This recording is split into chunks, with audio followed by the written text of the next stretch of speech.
Thomas Mitchell, the film's Gerald O'Hara, was one of the most popular character actors of his day and became one of the few who ever won an Oscar, an Emmy, and a Tony Award. Initially, Mitchell had refused to go into films, preferring to remain on Broadway, where he was a leading star. It was not until 1936 that he finally agreed, signing a long-term contract with Columbia Pictures. In 1937, he earned his first Academy Award nomination playing an alcoholic doctor in The Hurricane, directed by John Ford. The following year, Ford cast Mitchell as yet another alcoholic doctor, this time in his legendary western, Stagecoach. Your health, Reverend. He's a whiskey drummer. What? In 1939, after only 3 years in Hollywood, Mitchell was to reach the peak of his success, appearing in 5 of the year's biggest films. In addition to Gone with the Wind and Stagecoach, Mitchell also had important roles in Mr. Smith Goes to Washington, Only Angels Have Wings, and in The Hunchback of Notre Dame. Who's the king here? Mitchell's win of the Best Supporting Actor Oscar for that year for Stagecoach could have just as easily been for any of the others. Throughout the 40s, Mitchell continued to work steadily in films, and in 1945 he reunited with Clark Gable and Victor Fleming for Adventure. I'm gonna miss you, Harry. Never to see your face again. That's fine, Mush. Let's get aboard. We're sailing. Oh, I'm sailing? In 1946, the same year he starred with Olivia de Havilland in The Dark Mirror, Mitchell was to play what was to become one of his most famous roles, that of Uncle Billy in Frank Capra's It's a Wonderful Life. At the end of the 40s, Mitchell returned to stage work, replacing Lee J. Cobb in Arthur Miller's Death of a Salesman, and winning a Tony Award for his performance in the musical Hazel Flag. While in New York, Mitchell also began working regularly on live television and was honored with an Emmy Award for Best Television Actor of 1952. Even after being diagnosed with the cancer that would eventually take his life, Mitchell continued to work nearly non-stop all the way up to his death in 1962.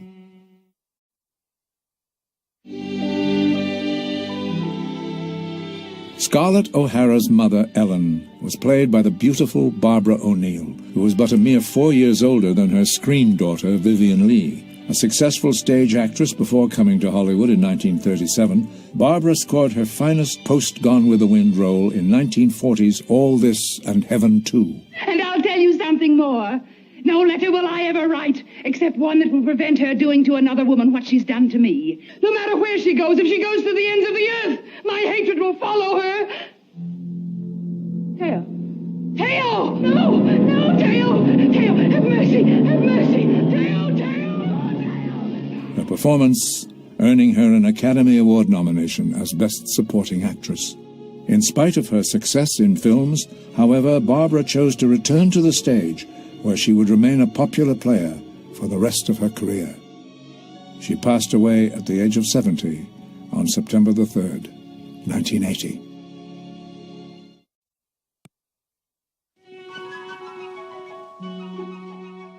Lovely blonde Evelyn Keyes, who will always be remembered as Scarlett O'Hara's younger sister Sue Ellen, had spent most of her youth in the heart of the Deep South in Atlanta, Georgia. In the mid-1930s, she came to Hollywood, where she was put under personal contract to director-producer Cecil B. DeMille, who began grooming her for stardom, which she would attain while under contract to Columbia Pictures in the 1940s. It was for that studio that she made some of her most memorable films. Like her Gone with the Wind sister, Anne Rutherford, Evelyn Keyes decided to retire young and pursue other interests. On occasion, however, she would return to acting on stage, television, and in the movies. In her later years, she found a new career as a best-selling author.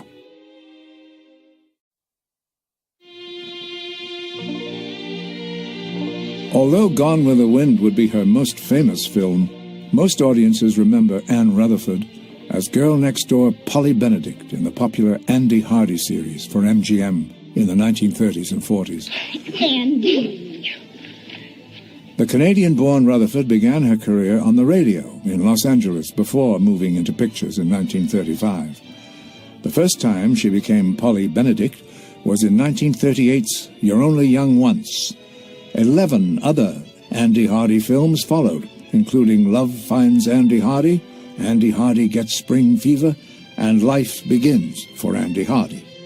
On December the 26th, 1942, Anne married for the first time and continued to appear in films.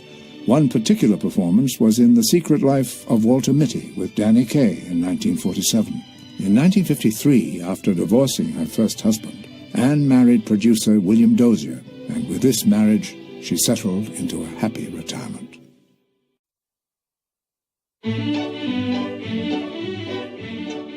Hattie McDaniel's brilliant performance as Mammy made her the most famous and honored African-American actress of her day.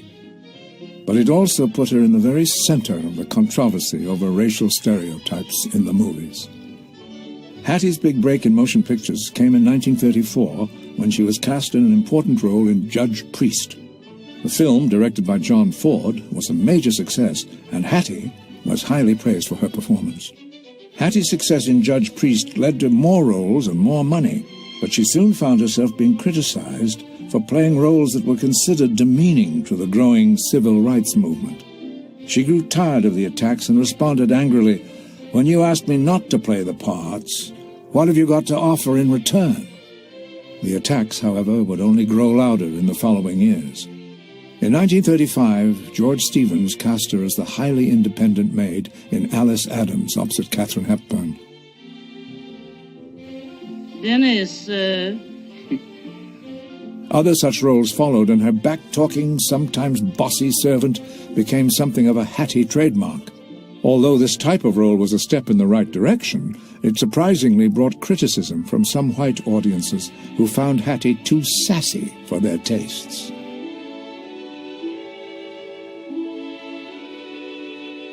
The overwhelming success of Gone with the Wind elevated Hattie to a level never before achieved by an African-American performer. David O. Selznick, however, who now had Hattie under exclusive contract, seemed to have trouble knowing just what to do with her. Over the next few years, Selznick loaned Hattie's services out to other studios, where she appeared in a number of films, including In This Our Life, with Olivia de Havilland. now you just like your grandma, Mrs. Timberlake. Only I'm not so pretty. No. But none equaled her great success in Gone with the Wind. I think it's humiliating the way you're treating Mr. Kennedy. You'd be a sight more humiliated if Mr. Kennedy's lies gets on you. In 1947, Hattie made radio history by starring in her own series for CBS, The Beulah Show. By the end of 1948, the show was one of the most popular on radio, with an audience of 15 million listeners. By 1951, The Beulah Show was so popular that there were both television and radio versions running at the same time. Hattie had only completed 6 of the television episodes when she was suddenly stricken by illness, which later was found to be cancer. She insisted her illness be kept secret from the public and was taken to the motion picture country house in Woodland Hills, where she remained until October the 26th, 1952, when she died at age 57.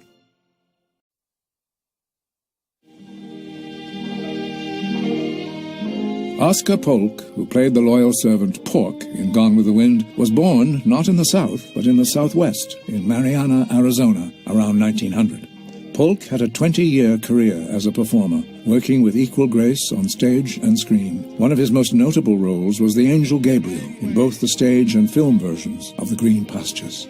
Gangway for the Lord God Jehovah. In 1943, Polk appeared in Cabin in the Sky, which included fellow Gone with the Wind cast members Eddie Anderson and Butterfly McQueen. It was his last major role, and he passed away on January the 4th, 1949.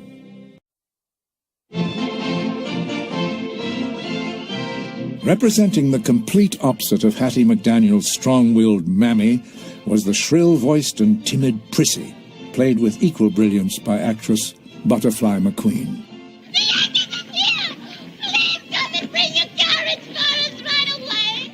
Miss McQueen began her career as a dancer in New York in the 1930s, and it was during this period that she became known as Butterfly.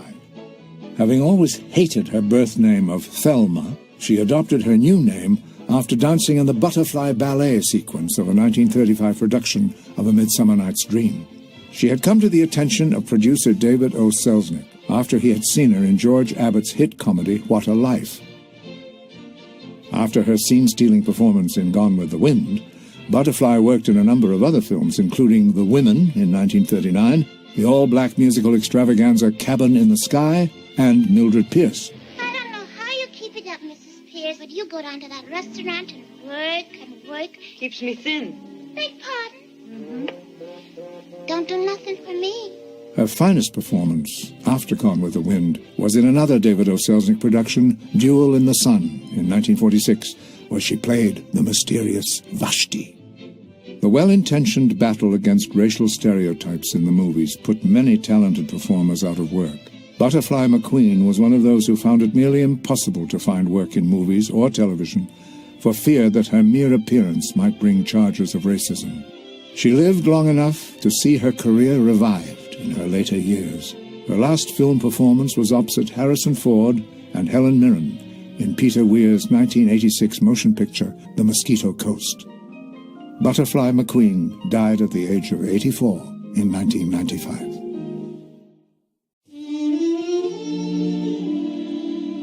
Although the role was to be one of his most memorable, British matinee idol Leslie Howard originally wanted nothing to do with Ashley Wilkes in Gone with the Wind, believing himself too old and the character too weak. But David O. Selznick knew these concerns could be overcome with a combination of careful makeup and Howard's considerable talent and charm. He had been born Leslie Howard Stainer in London on April 3, 1893. It was going to be a career in banking, but after being wounded in World War I, Howard reconsidered his plans, deciding to give acting a try. His timing could not have been better. With most young men still away at war, handsome young Howard easily found work as a leading man for several touring companies. The touring productions provided an excellent training ground, and by the time he returned to London, he was a seasoned veteran. Other roles quickly followed, and by war's end, Howard was considered a hot commodity on the London stage. In 1920, he left for America to appear on Broadway in the comedy Just Suppose. The play was a major success and brought Howard instant recognition. Over the next years, he became a leading figure on the Broadway stage, appearing in a series of successes, including the supernatural drama Outward Bound with Alfred Lunt. In 1930, Howard made his American motion picture debut when Warner Brothers asked him to repeat his original role as the alcoholic Tom Pryor in their big-budget production of Outward Bound. You'll get to know me quite well, so I thought I'd just warn you to begin with. The following year, he made 3 pictures for MGM, including A Free Soul, which brought him together with Clark Gable, then in his first year of stardom. Well, can I drop you somewhere? No, thanks. For the rest of his life, Howard would be one of the few stars who could move with equal success between stage and screen. Often these worlds would come together, with Howard repeating a stage role for the film version, as he did in 1933 with Berkeley Square, for which he would receive his first Academy Award nomination. In 1934, Howard was set to star in the RKO production of W. Somerset Maugham's tragic novel of human bondage. Playing the sluttish waitress Millicent Rogers opposite Howard was a relatively unknown actress on loan from Warner Brothers, Betty Davis. If you don't come out to me tonight, you'll never see me again. Good riddance to bad rubbish.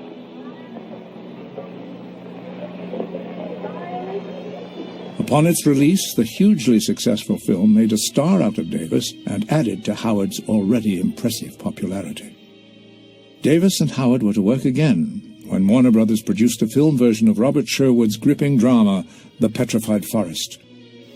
What are you looking for? I suppose I was looking for something to believe in, worth living for and dying for. The play, which won raves from the critics, became a sensation. One of the key elements to its success was the intense performance by the relatively unknown Humphrey Bogart as gangster Duke Mantee. Well, so we meet again. Sit down, pal. It was Howard who insisted, in spite of studio objections, that Bogart be brought on to repeat his role. Bogart would never forget this kindness, and years later he remembered Howard's selfless act by naming his daughter Leslie Howard Bogart. In 1936, Howard was at the very peak of his career as a romantic leading man, and at age 43 he was asked to play Romeo in MGM's production of Romeo and Juliet. Although he was later praised for his performance, Howard initially refused the role, believing he was far too old to play the teenage lover. Here's to my love.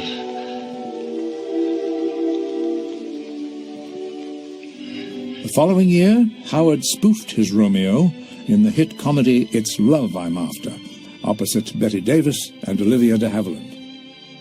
One of Howard's most famous roles came when he played Professor Henry Higgins in the 1938 British production of George Bernard Shaw's Pygmalion for producer Gabriel Pascal. The film, which Howard also co-directed, was a tremendous hit in both England and America and earned him a second Oscar nomination. After the pleasurable experience of co-directing Pygmalion, Howard looked for new opportunities to branch out beyond acting. Producer David O. Selznick used this desire to induce him to play Ashley Wilkes in Gone with the Wind, by allowing him to associate produce as well as star in Intermezzo, which, by the way, would mark Ingrid Bergman's American film debut. By the time he had completed Gone with the Wind and Intermezzo, war had broken out once again across Europe. Giving no further thought to his film career, Howard rushed back to England to do whatever he could for the British war effort. The government took advantage of his enormous popularity by sending him out on tours to promote the British cause. It was on one of these trips that Leslie Howard lost his life. On June the 1st, 1943, Howard was traveling by commercial airline from Lisbon, Portugal, back to London, when his plane was attacked and shot down over the Bay of Biscay. He was 50 years old.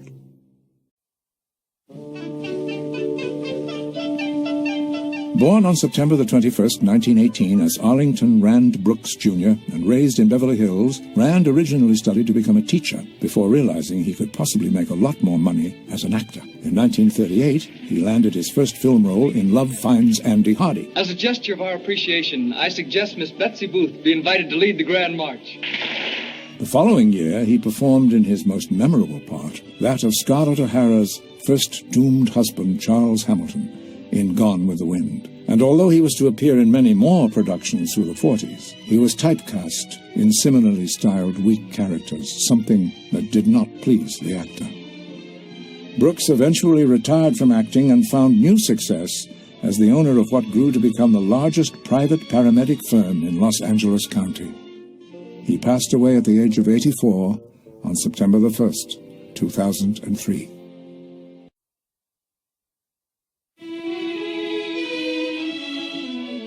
Actor Carol Nye, who portrayed Scarlett O'Hara's hapless second husband, Frank Kennedy, was born October the 4th, 1901 in Canton, Ohio, coincidentally a short distance from where Clark Gable was born that same year.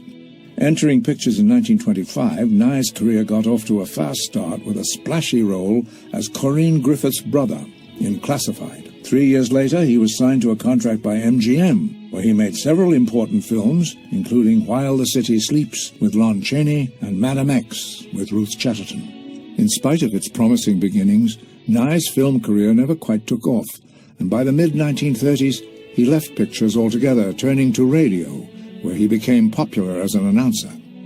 This led to new film offers, but Nye was typecast again and again as a radio announcer.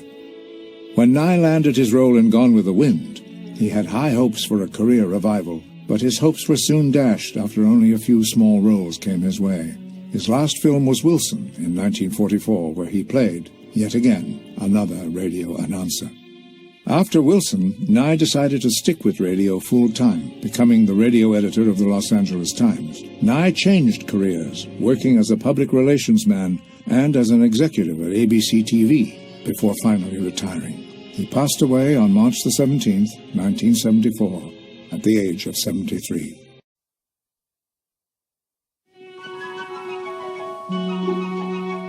Laura Hope Cruz, forever remembered as the flighty Aunt Pittypat, had a long and distinguished career on both the stage and screen for some 5 decades. In 1929, Cruz was called to Hollywood to help teach some of the silent screen's biggest stars how to speak properly. But before long, she was appearing before the cameras. If you think I'm going to let a cheating, lying wretch like that upset my plans, you're wrong. She's got to change places with us. Well, fight it out, ladies. Cruz worked regularly through the 1930s, usually playing what at least one critic characterized as bird-minded flibberty-gibbets. My smelling salt. One of her standout roles was in Idiot's Delight, playing a phony psychic. Concentrate! There's a disturbance here. Telepathic waves are all confused. She's drunk. Sure. The last role for Cruz was a return to the Broadway stage, replacing Josephine Hull in Arsenic and Old Lace in 1942. Ill health forced her to leave the show, and she passed away on November the 13th, 1942, at the age of 62.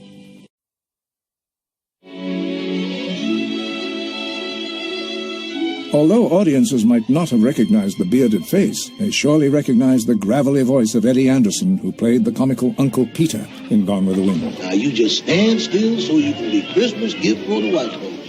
Anderson was one of the most important African-American actors of his day, achieving fame not just from films, but from radio and later television. On June the 20th, 1937, Anderson appeared for the first time on the popular NBC radio series The Jack Benny Show. He had been hired for just one day's work, playing a train porter named Rochester. But his raspy voice delivery was such a hit that Benny brought him back a few weeks later for more, and it wasn't long before he became one of the series' regulars.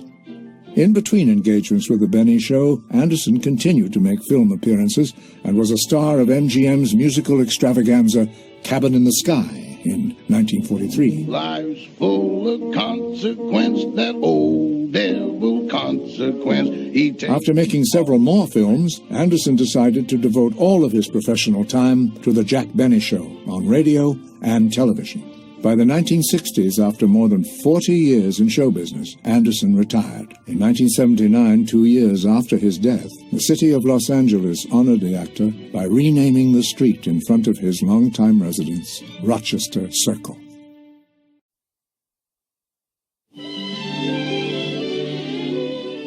Portraying the role of the gossipy Dolly Merriweather was well-known character actress Jane Darwell. This slave auction. Darwell was the veteran of more than 150 films in a career that spanned more than 6 decades. After a long and successful career on the stage, Darwell entered pictures in 1930 and would work continuously for the next 40 years, usually playing likable motherly types, although she could occasionally take a darker turn, as she did as the isolation ward matron in 1950's Caged. Now, you gotta stay here until your blood test comes back. So for 2 weeks, there'll be no mail, no visitors, no nothing. Many of Darwell's best-known films would be made while she was under contract at 20th Century Fox. It was at that studio that she would gain her greatest fame as Ma Jode in The Grapes of Wrath, for which she was honored with the Academy Award as Best Supporting Actress in 1941. Jane would remain a familiar face in films and later in television for the next 25 years, before she died at 87 in 1967. Her last film role had been as the beloved Birdwoman in Mary Poppins in 1964.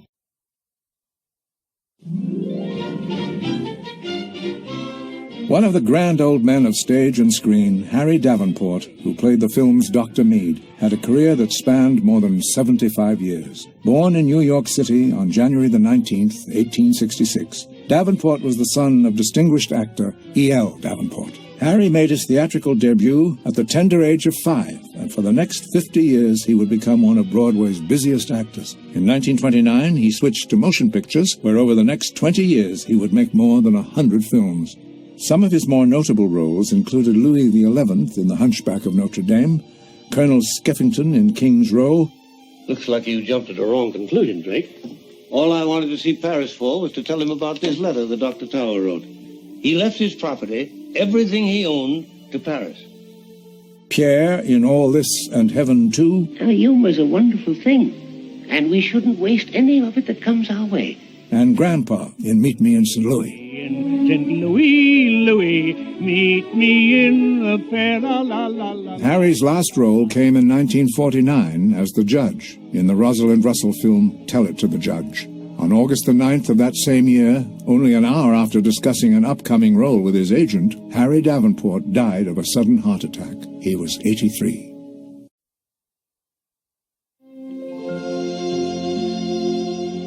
Ona Munson, the spirited Belle Watling of Gone with the Wind, was born Ona Walcott in Portland, Oregon on June the 6th, 1903, and from an early age she set her sights on a stage career. By the late 1920s, Ona had achieved her childhood ambition and was a recognized star on the Broadway stage, scoring one of her biggest successes in the 1928 musical comedy Hold Everything. in which she introduced the hit song, "You're the Cream in My Coffee." In 1931, Warner Brothers brought Ona to Hollywood to make a series of films, including the melodrama 5-Star Final, opposite Edward G. Robinson. Say, Mr. Randall, I don't balk assignments, but I don't like working with that guy. Well, what's the matter? Well, I rode uptown in a taxi with him, and I haven't any skin left on my knees. What were you two doing, kneeling in prayer? He was doing the kneeling. I darn near went off the side of the cab. After 5-Star Final, Ona made 3 more films before returning to Broadway, where she would continue her starring career on the stage. After Gone with the Wind, Ona decided to pursue full-time a career in films. But Hollywood was not generous. Within a few years, she could only find small supporting roles. She would make her last film appearance in 1947.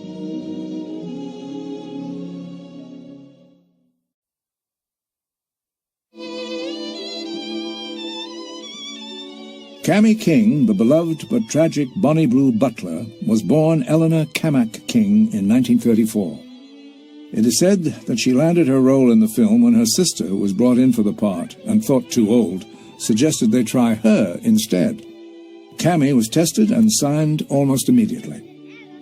King made only one other film in her short career. In 1942, she voiced the role of the doe, Feline, in Walt Disney's Bambi. "I peaked at 5. She was later to joke. Having no further interest in pursuing an acting career, Cammie put her early stardom behind her, growing up and living far away from the sound stages of Hollywood.